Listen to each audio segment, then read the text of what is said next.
This is a review of the construction drawings dated 5/28, and chiefly just a review of the foundation plan and some alterations there that ultimately led to today's construction drawings of 5/29, which just adds an extra page to the set for now, showing both of these different foundation plans. And even if this were the foundation plan that we're gone for, probably we would still be modifying these two beams here, which is what led, when I began to review these construction drawings, that's what led to today's construction drawings, adding this alternative foundation plan. I'm not positive which of those foundation plans will be the most viable, but I am all but positive that modification of these two beams here will definitely happen, because it doesn't seem to make sense to do this considering what I discovered going along and looking at this. First, yesterday's plans, 5/28's plans, show this with this stick framing the roof, and recall that we also had this alternative. And so yesterday's plans, 5/28's plans, actually just added that in as an alternative. All of the elevations and so forth are drawn with the stick framing. Also recall that when we reviewed the longest joists in the plan, these floor joists in the family room and kitchen stretching out to the front, that projection at the front, and allowed all of these alternatives for framing.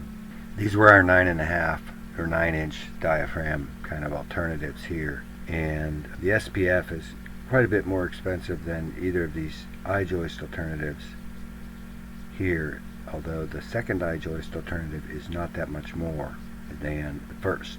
And the first has this pro rating of 40. We spoke about this much earlier, and I have that set as a minimum 40, and that increases that to 43, stiffens that up a little, and we are having additional loads with the stone and whatnot, so I've shown that on the plans, and I actually just keep that all the way through here. But you can, if there's that much of a savings, you can definitely switch to I-110s over in this bedroom area, not including the bath, but everything that's just bedroom can be I-110 or some equal to that. And secondly, someone's supplier, whoever supplies these, I believe a lot of times they will just put together the actual what it will take with all the parts and so forth. But for now, for one thing, when I designed this here, which was these two with these 3-foot by 3-foot foundations, I hadn't included the ceiling load when we stick frame that without the clear span trusses.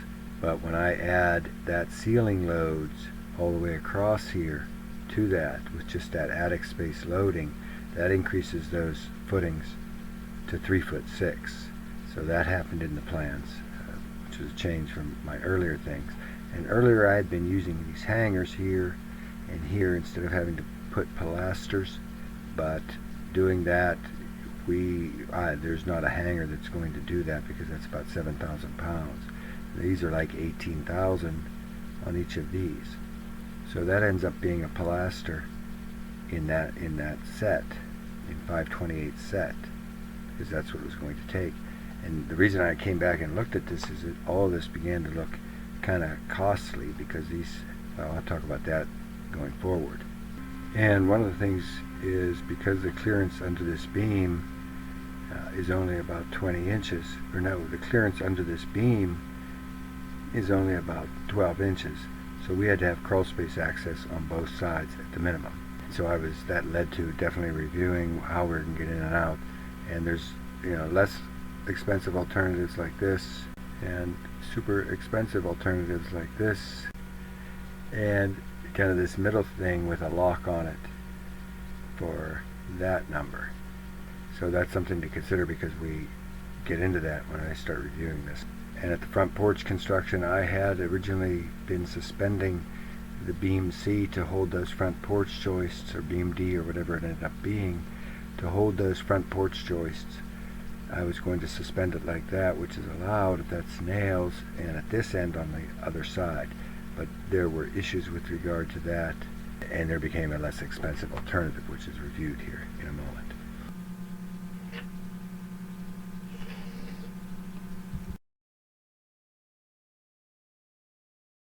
First, the entire plan is based off the floor platform, the top of the subfloor for first floor being 30 inches above that existing concrete slab that has to be cut in various portions. And one of the things that strikes me about this is that it probably can be arranged that all of these stair footings down here can be set, minus 30, down 30 or 31 or 32, all the same in any event, so that all these 12 stringers can all be cut the same. So there's almost, an economy. All of those are cut the same. For this plan, though, because there's a wide variety of ways you can go with regard to these eye joists and the rim joists and etc. I'm showing the I210s or 200 series or whatever it is, and I'm showing an 1.25" LSL rim board all the way around. And there's a little weirdness at that leg of wall that comes out on the porch, and I've just solved that by having two of those 1.25" rim boards to just carry that wall, that's that little section right there. And instead of using those hangers at the foundation out here at the front porch beam, I just have little legs going down to the footings, what those footings are going to be. And I'm showing 12-inch footings on everything that's outside, or they have to be 12 inches below grade. They could be thinner than that, but to bring them up to catch those stair stringers just seemed more economical to do. So the floor framing plan and the darker joists are those doubled joists for the parallel partitions. I made them a little dark so you can see I think there's 5 or 6 which will need to be doubled through there, and that's unless your supplier specifies something different for that. But to get to the heart of the matter, when I began to review what the contractor is going to do to build this according to what I've shown so far, which is with those piers down through the middle, it led to another series of slides, essentially. But first, what's shown is that lighter concrete. That is all what will need to be removed from the existing slab that is out there. Everything shown in light will need to be removed to allow for the excavation and etc. And I calculated if you just cut 6 inches inside where you're going to need to excavate for those 16-inch wide footings, you're going to be removing about 600 feet altogether. So about 20 tons of concrete will need to go out and go away. And this is the series of slides that led to today's plans, to the modifications of yesterday's and today's plans. And it relates to a lot, but first of all, instead of all those piers through there and whatnot, it occurred to me that maybe it might be less expensive, instead of doing that beam through there with each of those individual piers and the cutouts, that maybe an entire wall should just be put up, and then that concrete is infilled where you've cut, and you have that at the end with just its mud sill and some openings through there, some 16-inch wide openings through there. And I've placed these so that these floor joists are coming right on the edge of that. So these are spaced between the floor joists that I thought carrying the least load, and I'll probably calculate that further, but this provides decent access. It also gets away from anything that, well, it will though eventually, almost gets away from anything the building department might say about that main beam, that main LVL, which those are available treated, but that's quite an upgrade in cost. And already that beam through there, the beam itself is I think about $650. And these blocks are less than that, but I'm not sure how the material and labor shakes out, which is why for now I'm going to show both of these foundation plans in a set of building plans. And then with your access, I'm showing these two down here, and I have those as tall as I think they're going to be able to get that was available. I was able to find those 20 inches or 22 or whatever they were for $109. But there are the less expensive ones, which are only a couple inches shorter, 18 inches taller, which are only like $30. But it seems like you probably want access up there, and these are set level with the garage floor here. This is a perfect little hangout for small dogs, for any dog that is under the bottom of these. So they're going to have a good 20 inches from the bottom of these floor joists down to this floor, which would satisfy all code except for these two beams here, and I'll get into that in a moment. But think about those access doors and where you want them, because whoever goes in there is going to be crawling, have 20 inches of space to crawl. So how far do they want to crawl?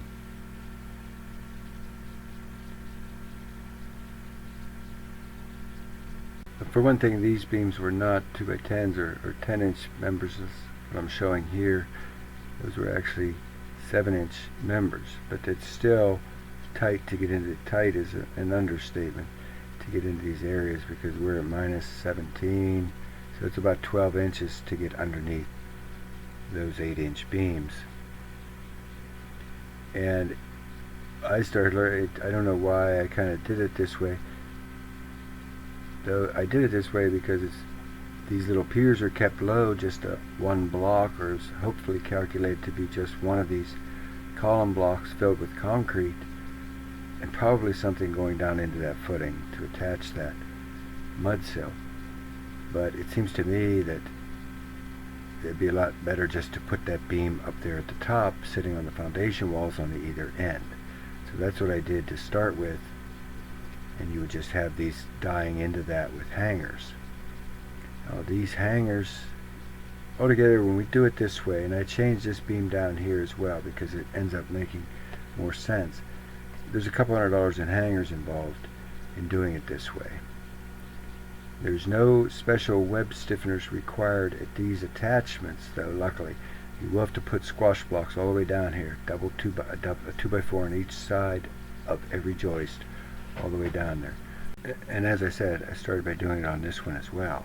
One of the things that happens when we move this beam up, where it's bearing on this foundation instead of hanging from a hanger and sitting on that pier down there, and increase the height of that pier, this has to be 9.5, obviously, because these joists are 9.5. So that increases that to 9.5 regardless.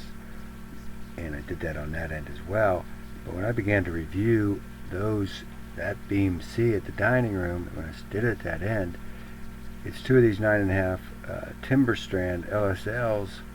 But notice when I check off one ply and all the loads are correct from the two joists that are going to be bearing on that beam C dining room, that comes out to just one piece and only 1.25 inches wide.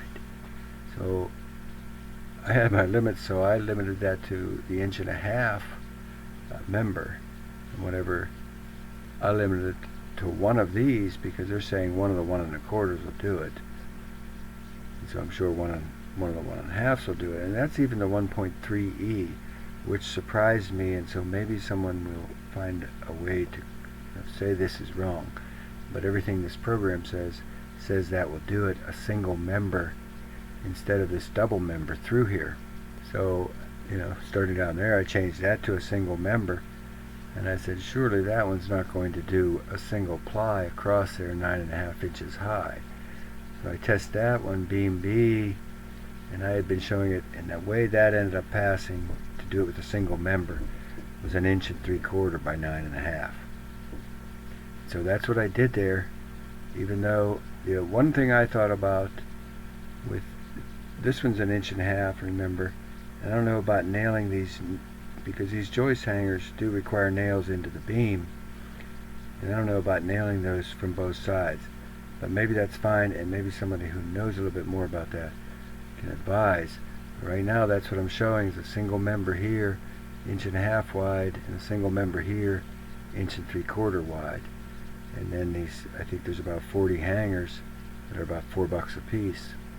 So that might be a less expensive alternative than having those drop beams, and the builder can decide on that. And definitely gives us 20 inches clear below the bottom all framing, which will eliminate any code questions or challenges. And there it is. And actually it'd be easier almost to count the parts from this photo than it would be the plans. But that's what I have as the final kind of floor framing plan and foundation plan right now. Not shown are the 80 9 3/4 inch or 9 5/8 inch blocks that you'll need all the way down through the center of that, on top of that bearing wall, or on top of the beam, whichever way the person goes.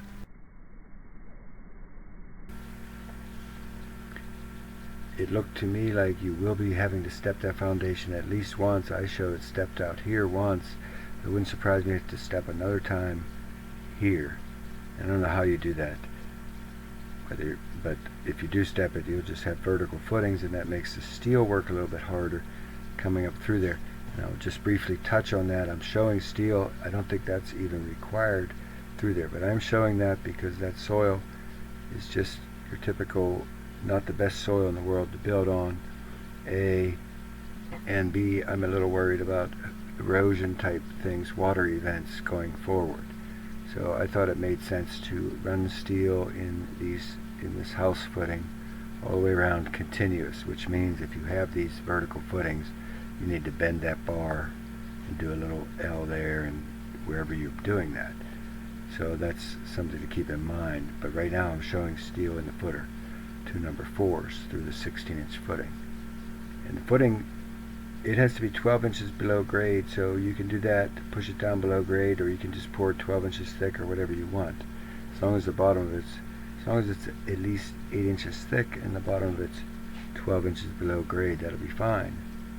And now this is that series, and I was trying real hard here, and I want to note that this is shown with a border plank around, one border plank around, so that these ends aren't coming towards you here. It trims everything off. And the oddball board is cut off here where there's a little L cutout here. And all the rest of these work out where you don't have any thin boards back at the house. But most importantly, I was trying to get all of these. Another thing, these right now are shown I think about 4.5, 5 inches. These ones here are 5 inches. And there's room for that column wrap. The way I have this overhang built, there's room for that column wrap, any of these column wraps, to be wider than that, a little wider than that, and still have proper aesthetics. But at this corner here, this wasn't quite aligned, and I'm pretty sure, because there's just no good way to do it, these casings are not going to happen on that garage, on those garage doors, so I think we should have to get used to that.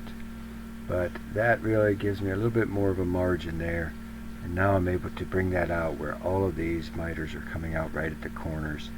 And this down here right now, by the way, is just shown as the same sort of Trex material or something similar, vertical like that, with subframing to hold the bottom. And it is set back. It has a nice little shadow line here and around here. Here it's a little different, but here it's set back a good 1.25 inches from the face of that frieze, on that vinyl frieze or whatever kind of frieze that's going to be in there. And I think it'll be fine without the decoration on these doors here. But I believe this leads to another little thing, final kind of thing for you to consider, which is this landing out here, and it's not really shown very clearly on either of the sets of plans. So, well, I updated to show what I arrived at the end, but your alternatives there were a step down onto this landing and then 2 to the garage, recall. And I'm showing this just wide enough so that this is 3'2" between these two 4x4s that are going down to the floor.